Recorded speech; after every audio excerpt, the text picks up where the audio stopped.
Қайырлы күн. Қайым Мұхамедханов атындағы номер 90 гимназияның ата-аналары, оқушылар, ұстаздар, әріптестер. Бүгін қаңтар айының 16 күні Астана қаласы Қайым Мұхамедханов атындағы номер 90 гимназияда республика деңгейінде конференция бастауын алды. Осы конференция қонағы ретінде арнайы келіп отырған Жабай Ерғалиев ағамызға сөз кезегін беруге рұқсат етіңіздер. Бүгінгі конференцияның маңызы жайлы және бұл қалалық деңгейде емес, республика көлемінде таратылатын. Сондықтан осы жайлы бірер ой сөз қозғап өтсеңіз. Қош келдіңіз. Рахмет. Биыл міне Қайым Мұхамедхановтың 110 жылдығына арналған республикалық конференцияны осы Астана қаласында 90-шы гимназия республика деңгейінде онлайн және офлайн өткізіп отыр. Бұл өте құптайтын жағдай. Өйткені бұндай іс-шаралар өте керек. Ұрпақ тәрбиесі үшін біздің осы Қазақстан еліміздің болашағы осы мектепте қаланатындығынан кейін бұндай қайраткерлерді, тұлғаларды, іс-шараларды мына оқушылардың қатысуымен өткізіп отырған өте дұрыс деп ойлаймын. Және бұл өзі тұлғаны танушы ғалымдар бүгін көбі қатысады, өз баяндамаларын жасайды, міне сұхбаттарын береді деп ойлаймын.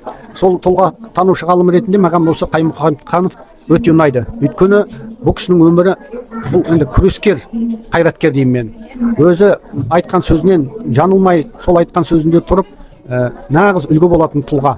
Міне өз өмірінде тік, бойын тік ұстап, адал өтті өмірінде барлығын. Сондықтан қазіргі уақыттағы мына адал азамат дейтінде осы кісіні үлгі тұтуға болады.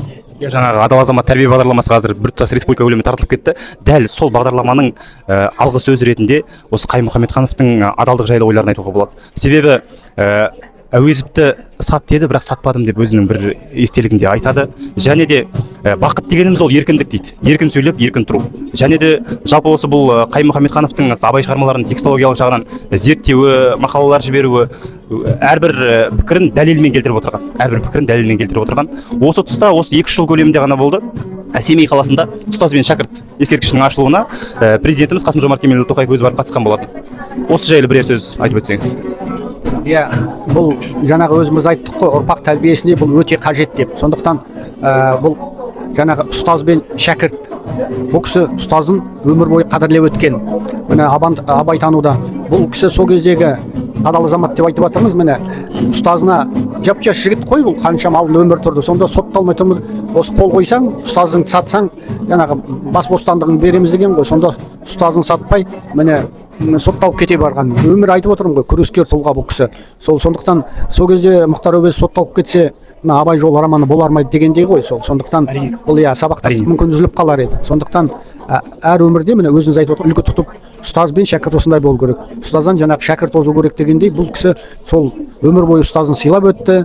Яғни мынау абайдан келе жатқан тәлім тәрбие сол үзілмеді. Сондықтан оны Мұхтар Әуезов бері қарай жалғастырды. Одан осы Қайым Мұхамедхан абай тану жолында мысалы үлкен ғылым, бұл жеке өз алдына ғылым деп, жандағы абайдың енді ол Құнанбай байдың баласы, кеңес үкіметі кезінде ондай байлар дәріптеуге болмайды деген кезде бұл кісі абайдың мектебін қалыптастырды. Абайдың қасындағы мықты ғалымдардың болған, шәкірттер болған барлығын жазып, бұл абай мектебінде өздерін қалыптастырған ғалым. Әрине жаңа бір сөзіңізді айтып қалдыңыз, абайдың ақындық мектебі жайлы. Осы абайдың ақындық мектебі жайлы Қайым Мұхамедханов 1951 жылы өзінің диссертациялық еңбегін жазады. Сол еңбегін 3 күн қорғайды екен. Жаңағы абайдың ақындық мектебі болған, оған енді қаншама сол жерде отырған ғалымдар кереғар пікірлер келтіреді, болмаған тағы басқа. Бірақ сол дәлелдеп алып шығады, бірақ сонда да жаңағы диссертациялық еңбегі қорғалды деген шешім қабылданбайды. Бұл дәл осы тұста ары қарай дәл осы қарқынды еңбегін жалғастыру арқылы бүгінгі адал азамат деген ұғымның астарында үлкен мағына жатыр деп ойлаймын. Бүгінгі конференцияға келгеніңізге көптен көп рахмет. Сүбелі сұхбатыңызға алғыс білдіреміз.